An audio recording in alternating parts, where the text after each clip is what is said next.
Now, before we get started on reading chapter 24, I do just want to remind you to like this video, but definitely subscribe to my channel. It helps me create so much more content like this to help so many people with reading and English language arts. So, chapter 24. "Hey," Henry said when he heard me come in through the mudroom door and saw what was in my hand. "That's my treasure island." "Yes, it is," I said, handing it over. He looked at it front and back. "What were you doing with it?" "Outside, in the dark." "I was reading to the dogs," I said, taking off my boots. "They especially like the part where Black Dog comes looking for bones." "Very funny, Annabelle." James had come out to the mudroom to investigate the possibility of something more interesting than Cavalcade of America, which my parents listened to through the cold months. The radio warbled away from the sitting room. "Hey, that's my treasure island," James said. In an instant, they were tussling over the old book. "You two make a fine pair," I said, edging past them, but I stopped when something fluttered from the pages and landed at my feet. "What's that?" James said. "A note from the dogs," I replied, slipping it into my pocket. "It says go to bed." "You're a riot," Henry said. "You go to bed," James said. "I think I will," I said. After I brushed my teeth and washed my face, I spent a moment at the bathroom mirror. It was amazing, but I looked just the same as always. "Good night," I said to my parents, grandparents, and even Aunt Lily, who considered Cavalcade of America an example of fine programming, not like Red Skeleton or The Shadow, though she sometimes sat in the kitchen at the end of the table nearest the sitting room when we listened to such trash. Safe in my room, I pulled from my pocket the picture that had fallen out of the book and studied it in the light from my bedside lamp. The photograph was marbled with rough handling and shadows, but I could see the sun-struck surface of a fishing hole, as if I were looking down from the bridge above it. I wasn't sure at first why Toby would have taken a picture of still water, or why he would have left such a picture for me to find. But when I flattened it out on the tabletop and tipped it just so in the lamplight, I could see a vague reflection in the water of the man with the camera on the bridge. A self-portrait, the kind Toby would permit himself, how he looked, but second-hand, transformed by the water. There was nothing on the back but the scar from where he'd pulled it off the smokehouse wall. Perhaps if he'd had a pen, he might have written something. As I tucked the photograph under my mattress, I heard a car crunching on the gravel in the lane, a door slamming. After a moment, someone knocking at the door. Officer Coleman had arrived.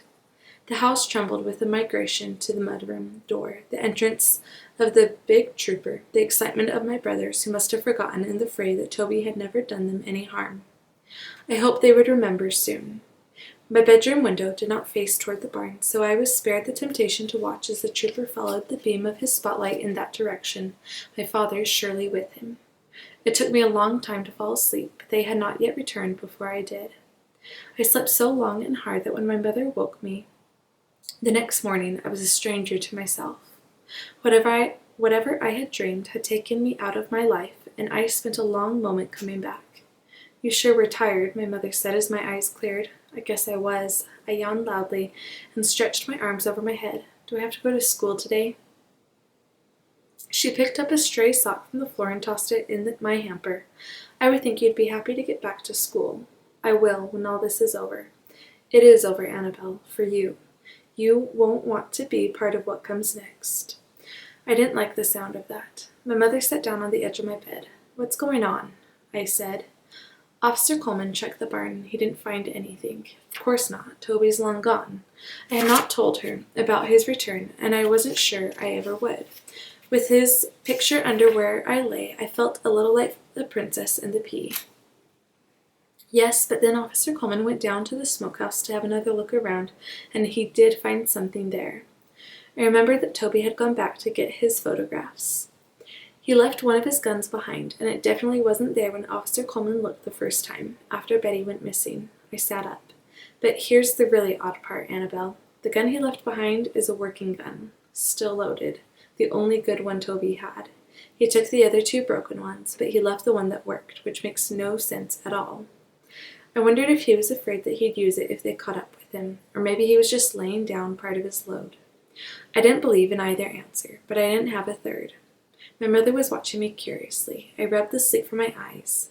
Did he leave anything else? No, in fact, he took something, photographs from his walls. That part makes sense.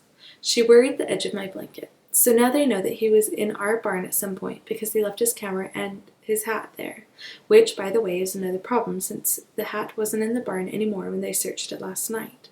My mother ran her hands through her hair. This is crazy, Annabelle. It's getting harder and harder to remember what we're supposed to know and what we're not. Why do you think I went to bed before Officer Coleman got here last night? She nodded.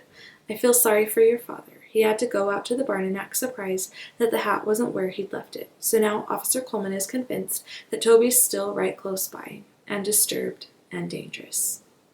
But we know he's not, I said. We do, which is why your father told Officer Coleman that Toby's other 2 guns are broken, so they won't consider him armed. And shoot him, I said. I lay back down. I hope he's miles from here by now. So do I, but they'll have bloodhounds. She didn't need to say anything else. I pictured the dogs straining their leashes, braying frantically as they dragged their handlers through the woods. You're right, I said. I do want to go to school. My mother sighed. Annabelle, I wish you could, but Officer Coleman has issued an order that everyone stay inside with their doors locked until Toby's found. I sat up again. What? They don't want anyone to get hurt, by Toby or by accident, and they don't want him to have anywhere to hide. They can't look every henhouse and oil shack, can they? No, but they're not worried that Toby will take a bunch of chickens hostage. Hostage? I scrambled out of bed. They're the ones who are crazy. Mother, this all started because Betty lied about Toby hurting Ruth, and then about him pushing her down the well. Everyone's acting on her say-so. That's just not right. You know it's not. Annabelle, you can stand there in your nightie and make all the proclamations you want, but I don't see what we can do. It's out of our hands.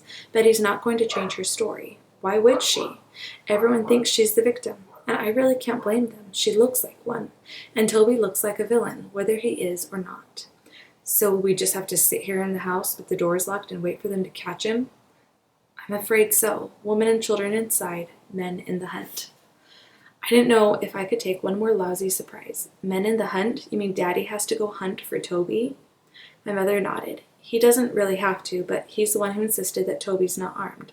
Dangerous, maybe, but not like he would be if he had a good gun, so they're asking any grown man to join in. We know these woods better than the troopers do, and the hounds are going to have a lot to sort out before they get it right. So in the meantime, it's a few policemen and a volunteer army, with whistles instead of guns. Nobody wants us shooting, and nobody wants Toby to get his hands on a proper weapon. Whistles? So they can let others know if they see him. I tried to picture it, a bunch of farmers with whistles. I was sure at least a few of them would arm themselves with something more, no matter what the trooper said. Every year, some deer hunter shot his buddy by mistake, so I found it easy to imagine how a hunt like this might end. I'm glad that James and Henry are too young to join in, I said, and boys like Andy who would shoot anything that moved. And your grandpap, too old for anything but sitting in his truck with a thermos of coffee. I pulled some pants and a sweater from my closet. Maybe they should put Aunt Lily on a leash and let her snuffle one of Toby's gloves. Annabelle, hush, my mother said, trying not to smile. And I did hush then, to listen to the echo of what I'd just said. You know, we should hide Grandpap's coat, the one Toby wore, and the gloves too. They'll smell just like him. This time my mother did smile. You think the bloodhounds are going to be in our bedroom? I shrugged. Who knows? They might. A bloodhound can track through water, I said, even a flood, and it can pick up the trail of someone who's not even touching the ground, being carried by someone else. How do you know that? Toby told me. My mother frowned. I wonder how he knew that.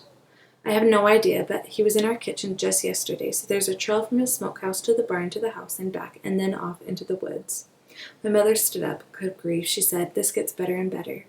Neither of us said anything more as I got dressed, brushed my hair, began to make my bed. They'll figure it out, I finally said. They'll figure out that Toby was Jordan. You think so? My mother straightened out my bedspread. I suppose they will, if the hounds come to our door, but the freshest trail is from the barn and away into the woods. They shouldn't come near the house. I'm still going to hide Grandpap's coat and gloves up here in my closet. All right, she said. I suppose it won't do any harm. And we both went downstairs to start one of the oddest days we'd ever spent, locked inside the house like prisoners ourselves.